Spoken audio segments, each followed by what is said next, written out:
بسم اللہ الرحمن الرحیم۔ السلام علیکم، میں ہوں راشد بن ہاس اور آپ دیکھ رہے ہیں میدان نیوز۔ ناظرین، پشاور خیبر پختونخوا کا دارالحکومت ہے اور یہاں جرائم پر قابو پانے کی کوششیں کی جاتی ہے، لیکن جرائم اور بالخصوص اسٹریٹ کرائم رکنے کا نام نہیں لے رہے ہیں۔ اس کی وجوہات جانتے ہیں۔ آئیے، ہمارے ساتھ اس وقت موجود ہے پشاور پولیس کے SSP کاشف ذوالفقار صاحب۔ آئیے اس مسئلے کے بارے میں ان سے بات چیت کرتے ہیں۔ جی SSP صاحب، پشاور میں جرائم کی بڑھتی ہوئی تعداد کو قابو کرنے کے لیے نئی حکمت عملی سامنے آتی ہے، لیکن نتیجہ وہی رہتا ہے۔ بالکل، یہ آپ کا بڑا ویلڈ کویسچن ہے۔ دیکھیں، میں اس پہ تھوڑا سا آپ کو ڈیٹیل سے سمجھاتا ہوں کہ پولیس جو حکمت عملی اڈاپٹ کرتی ہے وہ دو اس کی ترجیحات ہوتی ہیں۔ ایک ترجیحات تو یہ ہوتی ہے کچھ ڈپارٹمنٹل چیزیں جس پہ پولیس از مدعا کوئی طریقہ کار ہے جس پہ کرتی ہے، کچھ نامور پولیس افسر ہیں ان کو میدان میں لایا جاتا ہے، کچھ کرائم ایسا جیسے سیزنل کرائم ہے جس سے لوگ واپس شہروں کی طرف رخ کرتے ہیں، گرمیوں میں زیادہ تر لوگوں کا آنا جانا ہوتا ہے، سردیوں میں لوگ اپنے علاقوں میں چلے جاتے ہیں۔ اس کے بعد کچھ اس طرح کی ٹیکٹکس ہیں جو کہ صرف اور صرف امپلائڈ ہوتی ہیں بائی دا پولیس آفیسرز۔ مثال کے طور پہ میں آپ کو اس کی مثال دیتا ہوں۔ آپ کا تعلق چونکہ گلبہار سے، گلبہار میں ہمارے پاس ایک پولیس افسر آئے تو وہ پشاور میں پہلی دفعہ انہوں نے کہا جی کہ گلبہار کے جو جرائم کا میں نے انالائز کیا، میرے انالیسس کے مطابق صبح کے وقت جرائم ہوتا ہے۔ پولیس چونکہ رات لیٹ تک کام کرتی ہے تو صبح کے وقت پولیس یا تھکی ہوئی ہوتی ہے یا بالکل سوئے ہوتے ہیں لوگ، پولیس کی پریزنس روڈ کے اوپر بھی اور ایکٹیویٹی نہیں ہوتی، تو وہ صبح اٹھتے تھے، لوگوں کو نکالتے تھے، اس سے وہ جرائم میں مطلب یا تو شفٹ آ گیا یا اس میں کمی آ گئی۔ تو میرے خیال میں یہ آپ کا جو کویسچن ہے یہ اپنی جگہ پہ ویلڈ ہے۔ اس پہ چونکہ یہ کرائم جتنا بھی ہے شہری علاقوں میں ایوالو ہوتا رہتا ہے۔ جی سر۔ ایک جگہ پہ آپ سختی کرتے ہیں وہ دوسری جگہ پہ چلے جاتے ہیں، دوسری جگہ پہ سختی کرتے ہیں وہ تیسری جگہ پہ چلے جاتے ہیں، یا سم ٹائمز ایسی پاکٹس ڈھونڈتے ہیں جیسے ہم آپ کے پاس شہر میں چوک یادگار ہے، جیسے بینکس ہیں جس جگہ پہ، وہ اسی طاق میں رہتے ہیں جہاں پہ سیکیورٹی کم ہو، جہاں پہ پولیس کو وہ چکمہ دے کے کہیں سے بھاگ سکے۔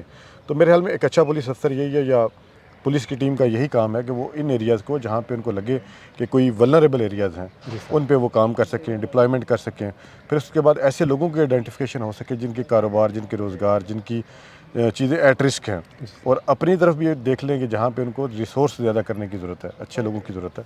تو میرے خیال میں یہ ایک ایوالونگ جاب ہے، اس پہ کرائم بھی ایوالو ہوتا رہتا ہے اور پولیس کو بھی اپنی ٹیکنیکس کو، اپنے کام کو، ورکنگ کو ایوالو کرنے کی ضرورت ہے۔ سر، ڈکیتی، غزنی، قتل و غارت گری اور مجموعی طور پر بدامنی سے شہری پریشان ہے، اس بارے میں آپ کیا کہتے ہیں؟ بالکل، آپ کا کنسرن بالکل جائز ہے۔ میڈیا چونکہ شہریوں کی آواز ہے، شہریوں کے کنسرن کو ہائی لائٹ کرتے ہیں، تو آج کل کے پچھلے اسپیشلی 2-1 سال میں کہوں گا کہ جو اکنامک ایکٹیویٹی ہے وہ بڑی سلو ہے، مہنگائی کے حالات بڑے برے ہیں، اور میرے خیال میں اس میں صرف مڈل کلاس ہی نہیں یا لوور مڈل کلاس نہیں بلکہ اپر کلاس بھی اس میں افیکٹ ہوئی ہے۔ بہت سارے لوگ ہم نے دیکھے ہیں جن سے ان کا روزگار چھنا گیا۔ میں ریسنٹلی آپ کو ایک مثال دیتا ہوں، ابھی پچھلے دنوں میں ایک اغوا کا واقعہ ہوا جو ڈاکٹر صاحب اغوا ہوئے جن کو ہم نے ریکور کیا۔ اس میں ایک بندہ جو ملوث تھا وہ بندہ پراپرٹی یا ریئل اسٹیٹ کا کام کرتا تھا، اور اس کا ریئل اسٹیٹ کا کام چونکہ اوور آل کنٹری میں علاقے میں بیٹھنے کی وجہ سے اس کا وہ بے روزگار ہو گیا، تو وہ دوستوں کے جانسے میں آ گیا، تو وہ بھی ایک پارٹنر بن گیا، اس نے بھی کرائم میں حصہ لیا۔ تو یہ اس طرح کی بہت ساری اس طرح کی مثالیں ہیں کہ لوگ یہ جو کرائم کی یا اسٹریٹ کرائم کی جو وجوہات ہیں ان کو آپ ٹیکل نہیں کر سکتے۔ غربت ہے، بے روزگاری ہے، مہنگائی ہے، اس کے بعد لوگ چھوٹے علاقوں سے نکل کے پشاور چونکہ بڑا آپ کا کیپٹل سٹی ہے، یہاں پہ اپرچونٹی کی تلاش میں آتے ہیں، تو جو بندہ بھی اپرچونٹی کی تلاش میں ہوتا ہے وہ ہاں کسی نہ کسی طریقے سے پیسے کمانے کے چکر میں، حلال حرام یا 1 نمبر 2 نمبر جیسے بھی آپ اس کو کہہ لیں۔ تو میرے خیال میں پولیس کو ان چیزوں کے اوپر بھی ریسرچ کرنے کی ضرورت ہے، اس کے اوپر کام ہونے کی ضرورت ہے، اور وہ انفارچونیٹلی ریسورسز کی وجہ سے کہہ لیں، روٹین کی وجہ سے کہہ لیں، روایتی اپروچ کی وجہ سے کہہ لیں کہ وہ چیز ہم ریئلائز نہیں کرتے اور ہم اسی باغ دوڑ میں لگے رہتے ہیں جو روٹین ہماری چلتی رہتی ہے۔ اچھا سر، یہ بتائیں کہ پولیس کو جرائم پر قابو پانے میں کیا مشکلات درپیش ہے؟ پولیس کو جرائم پر قابو پانے میں کیا مشکلات درپیش ہیں؟ پولیس کو جرائم پر قابو پانے کے لیے بہت ساری مشکلات درپیش ہیں۔ میں آپ کو سب سے پہلی مثال دیتا ہوں، ابھی دنیا میں جہاں پہ بھی جرائم کے خلاف فائٹنگ ہوتی ہے، لڑا جاتا ہے، وہ آپ ہر گلی میں، ہر نکڑ پہ اپنا پولیس والا کھڑا نہیں کر سکتے۔ جی سر۔ تو دنیا میں جو بیسٹ پریکٹس ہے وہ سیف سٹیز کی پریکٹس ہے کہ آپ کیا کرتے ہیں کہ سرکار کے خزانے سے پرائیویٹ لوگوں نے جو کیمراز لگائے ہوتے ہیں ان کو ایک ڈیٹا بیس کی صورت میں پروجیکٹ کرتے ہیں، اس کو اس کی آپ انالیسس کرتے ہیں اس سے ٹریفک مینجمنٹ ہوتی ہے، انسیڈنٹ مینجمنٹ ہوتی ہے، لا اینڈ آرڈر آپ اس کی مدد سے کنٹرول کرتے ہیں اور آپ بہتر پریڈکٹ کر سکتے ہیں اپنے کام کو. تو انفارچونیٹلی پشاور کی اگر ہم بات کریں تو پشاور میں تو ہم پچھلے کئی سالوں سے 10 سال سے تو میں دیکھ رہا ہوں جی جی سر. کہ اس سیف سٹی کے اوپر بات ہو رہی ہے. پروجیکٹ بھی بن گیا، پروجیکٹ ڈائریکٹر بھی بن گیا، افسران بھی آئے اور وہ تنخواہیں بھی لیتے رہے. مگر بدقسمتی سے اس 10 سال پہلے بھی اس پروجیکٹ کے بارے میں کہا جا رہا تھا کہ یہ پروجیکٹ کافی مہنگا ہے. باقی صوبوں نے، باقی شہروں نے شروع کیا، ان کے بارے میں بھی تنقید کی جاتی تھی کہ انہوں نے مہنگا شروع کیا. مگر آج اگر 10 سال کے بعد آپ دیکھیں تو انہوں نے اپنے ڈیویڈنڈس اس کے مل گئے ان کو. تو وہ آج کا پروجیکٹ اگین پھر بہت مہنگا ہے. آج آپ شروع کریں گے تو اس کی کاسٹ کم و بیش بھی 4-5 گنا زیادہ ہے. تو میرے خیال میں اٹس نیور ٹو لیٹ، اس پہ کام کرنے کی ضرورت ہے. پہلے تو یہ چیز ہے. اس کے بعد جس طرح میں نے آپ سے پہلے بھی کہا کہ کرائم، اسٹریٹ کرائم کو لے کے ٹیررزم، ملیٹنسی، ایکسٹارشن، بتہ خوری، یہ سارے کے سارے بڑا ایوالونگ کرائم ہے. اس کے اوپر بڑا اپ ٹو ڈیٹ ہو کے اور ٹیکنالوجیکلی اکوپڈ ہو کے کام کرنے کی ضرورت ہے.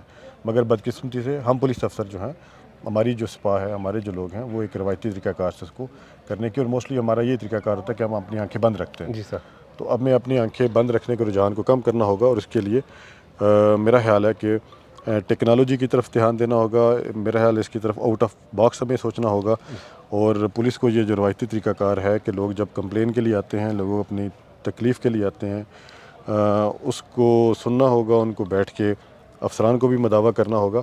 ایٹ لیسٹ لوگوں کو یہ لگے کہ میں آپ کو بتاؤں نا، بہت سارے کیسز ہیں ابھی اس طرح کے. میں پچھلے 2 سال کی آپ کو مثال دی جو کہ پراپرٹی سے ریلیٹڈ ہیں، جن کا پولیس سے براہ راست کوئی واسطہ نہیں ہے. پلاٹ ہو گیا، رینٹ کے معاملات ہو گئے. لوگ، آپ یقین کریں 80% لوگ ہمارے پاس آتے ہیں جن کا ہمارے پاس چارہ کوئی نہیں ہوتا. کیوں؟ لوگ کہتے ہیں جی کہ ہم نے نیب میں بھی گئے، ایف آئی اے میں بھی گئے، ریونیو کے سٹاف کے پاس بھی گئے، مگر جو ہمیں امیجیٹ کوئی سنوائی کسی سے ہو سکتی ہے وہ تھانہ ہے. اب ہماری لمیٹیشن قانونی لحاظ سے یہ ہے کہ ہم اس بندے کو، اس کی اپلیکیشن کو انٹرٹین کر نہیں سکتے، مگر ہم پھر بھی ان کو سنتے ہیں، ان کو بٹھاتے ہیں.